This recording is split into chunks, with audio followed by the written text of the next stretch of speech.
പട്ടി, തെണ്ടി, കള്ളയവരാതി, തറനാറി നായിന്റെ മക്കളെ, നല്ല നമസ്കാരം. പിന്നെ ഞാൻ അണ്ണനെ പറ്റി കുറച്ച് ഇല്ലാത്തതൊക്കെ പറഞ്ഞിട്ടുണ്ട്. പ്രേക്ഷകരെ ഒരുപാട് ചിരിപ്പിച്ചിട്ടുള്ള കലാകാരനാണ് ബിനു അടിമാലി. അതിനപ്പുറം, അതെ അതിനും അപ്പുറം. ഇവന്റെ കോമഡി കണ്ട പൊങ്കാലായിട്ട് അടിച്ചു കൊല്ലാൻ തോന്നുന്നു, മിണ്ടരുത്.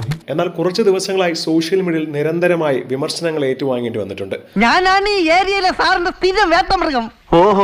എന്തെങ്കിലും തമാശകൾ പറയുമ്പോൾ തന്നെ ആളുകൾ കൂഹി വിളിക്കുന്നതും സോഷ്യൽ മീഡിയയിൽ ട്രോളുകളായി വന്നിട്ടുണ്ട്.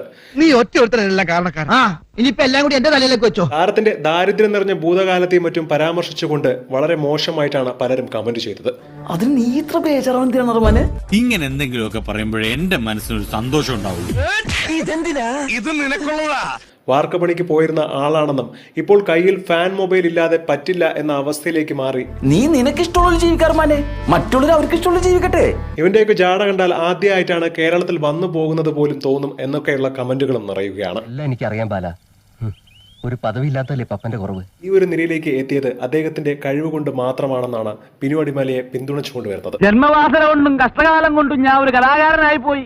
അയാളുടെ മിമിക്രി ഇഷ്ടപ്പെട്ടില്ലെങ്കിൽ അത് വിമർശിക്കാം. അയാളുടെ വ്യക്തി ജീവിതത്തെക്കുറിച്ചോ ഒന്നും സംസാരിക്കാൻ ആർക്കും അധികാരമില്ല എന്ന്. ഇത്തിരി ദയുണ്ടായാൽ മതി, മറ്റുള്ളവരുടെ വിശ്വാസത്തോട് ഇത്തിരി റെസ്പെക്റ്റും അത്രയും ആവശ്യമുള്ളൂ. ലോകം നന്നായിക്കോളും. ഇതുപോലുള്ള ഗംഭീര വീഡിയോകൾക്കായി ഈ ചാനൽ വീണ്ടും സബ്സ്ക്രൈബ് ചെയ്യുക.